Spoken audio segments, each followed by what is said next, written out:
Chapter 17. So we drove all the way back to Alice Springs. To compensate for our setback at Ululu, we decided to stay at one of Alice's fancy outlying resort hotels and hang the expense. Imagine then our surprise and gratification when we pulled into the oasis-like splendor of the Red Center Resort and discovered that it was 20 Australian dollars a night, less than we had paid for much less at the town center Best Western the night before. This alone, we agreed at once, was almost worth a 600-mile drive. The Red Center was really just a very large motel with a bit of landscaping, but it was friendly and welcoming, and at its heart were a pool with a terrace and an adjoining bar and restaurant. Needless to say, this is where we were to be found 30 seconds after arrival. There we were told by the kindly staff that we were too late for dinner, but that they could probably rustle us up a couple of steak sandwiches or something. We told them we would be grateful for whatever they could give us, particularly if it was accompanied with drink.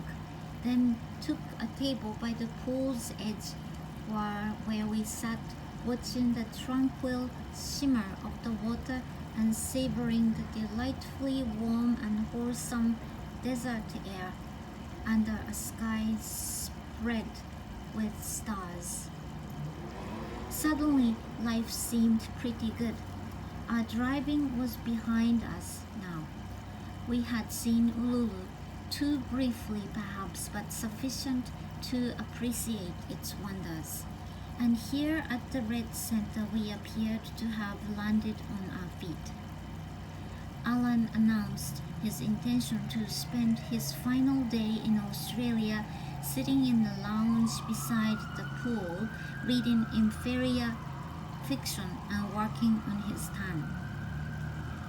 "How very shallow of you," I said. He accepted the criticism with imperturbable equanimity. "So you're not coming to see the desert park?" I said. "Nope, nor the telegraph station, nor the sand dune half hall of fame, nor the fig farm. It's a date garden." A pause to stand corrected. "Nor anywhere else. I'm going to sit right here beside this pool and pass my day in a vain and idle manner. And you?" "I'm going to see the sights, of course." "Well, then I will meet you afterwards and you can tell me all about it, no doubt in excruciatingly boring detail. You can count on it." And so the following morning I emerged from my room in a clean summer shirt, clutching a notebook with a pen tucked into the spiral, and went off in a dutiful frame of mind to see what Alice had to offer. I called first at the telegraph station on a patch of sunny high ground a mile or so outside town. In its early days, Alice Springs was a repeater station, one of 12 between Darwin and Adelaide, which were needed to boost signals on their way across the country.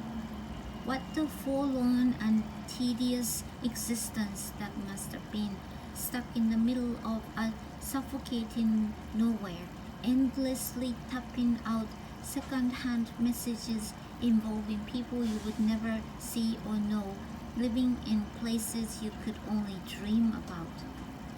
Outside the station was the reedy pool of water from which Alice Springs takes its name. The Alice in question was the wife of the director of telegraphs in Adelaide, and originally it was only the station that was called Alice Springs. The town that slowly rose in the valley below was called Stuart after the explorer. For some reason, people found this confusing, and in 1933 the whole became known as Alice Springs. So the most famous town in the outback is named for a woman who had no connection with it and, as far as I know, never saw it. This done, I made a check beside telegraph station on my list of things to do, then drove on to the Alice Springs Desert Park.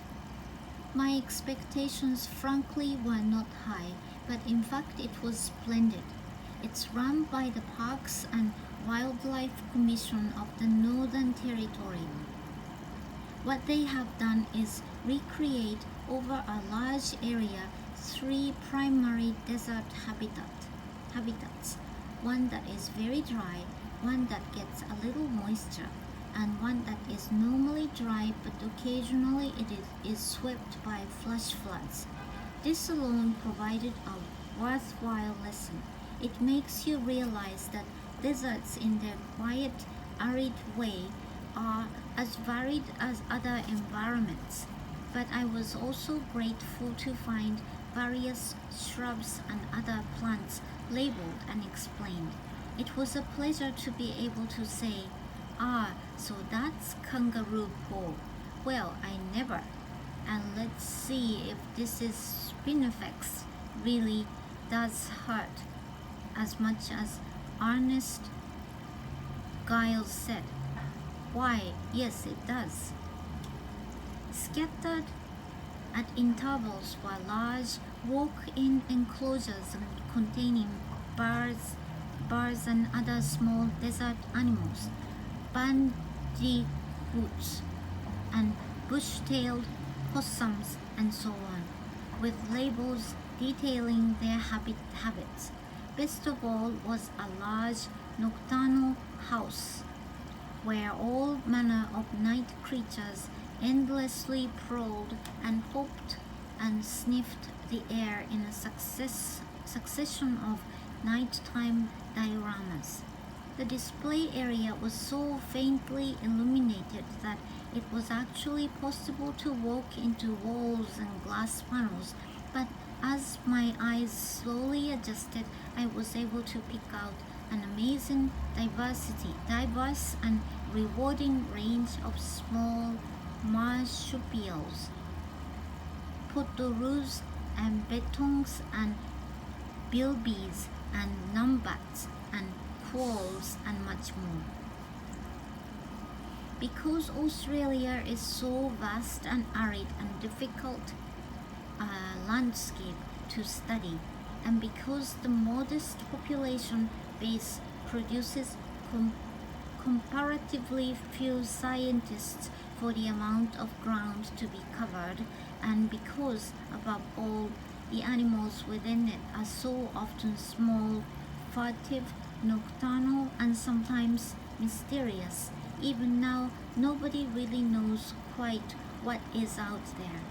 Any list of Australian wildlife is arrestingly punctuated with qualified comments like possibly extinct or thought to be endangered or may survive in some remote areas. The difficulties are well illustrated, I think, by the uncertain fate of the Ulakunta or desert rat kangaroo. Nearly everything that is known about this interesting creature is owed to 2 men. The first was a 19th century naturalist named John Gould, who studied and described the animal in 1843. In that it had, according to Gould, the shape and manner of a kangaroo but was only about the size of a rabbit. What particularly distinguished it was that it could move at a very high speeds, for unusually long distances. Since that one initial report, however, the Ulagunta had not been seen. Enter Hedley Herbert Finlayson.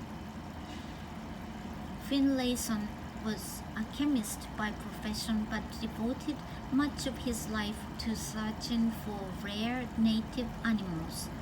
In 1931, he led an expedition that traveled by horseback deep into the interior to the perpetual furnace that is Start's stony desert. Upon arriving, Finlayson was surprised to discover that the little desert rat kangaroo, far from being on the verge of extinction or possibly gone altogether, was both visible and clearly thriving. The animal's speed and endurance were just as Gould had reported. Once, when Finlayson and his colleagues gave chase on horseback, a desert rat kangaroo ran 12 miles without pause through the searing heat of day, exhausting three horses in the process. Ounce for ounce, the little Ulagunta may well have been the greatest runner, or bouncer actually, the animal kingdom has ever produced. Returning to society, Finlayson reported his exciting find, and naturalists and zoologists everywhere dutifully amended their texts to account for the desert rat kangaroo's rediscovery. Over the next 3 years, Finlayson made further expeditions, but in 1935, when he returned once more, he was nonplussed, as you may imagine, to discover that the little desert rat kangaroo had quietly vanished, as utterly as it had after Gould's single sighting in 1843. It hasn't been seen since. The chronicles of Australian fauna are amazingly full of stories such as this, of animals that are there one moment and gone the next. A more recent casualty of the phenomenon was a frog called Rheobatrachus, which was around for such a short time that it didn't even have time to attract an informal name. What was extraordinary about R. Silas, and it almost goes without saying that there would be something, was that it gave birth to live young through its mouth, something never before seen in nature inside Australia or out. It was discovered by biologists in 1973, and by 1981 it had disappeared. It is listed as probably extinct. My favorite animal disappearance story, however, harks back to a somewhat earlier age. It concerns a 19th century naturalist named Gerard Krefft, who in 1857 caught two very rare pig-footed bandicoots. Unfortunately for science and for the bandicoots, Krefft soon afterward grew hungry and ate them.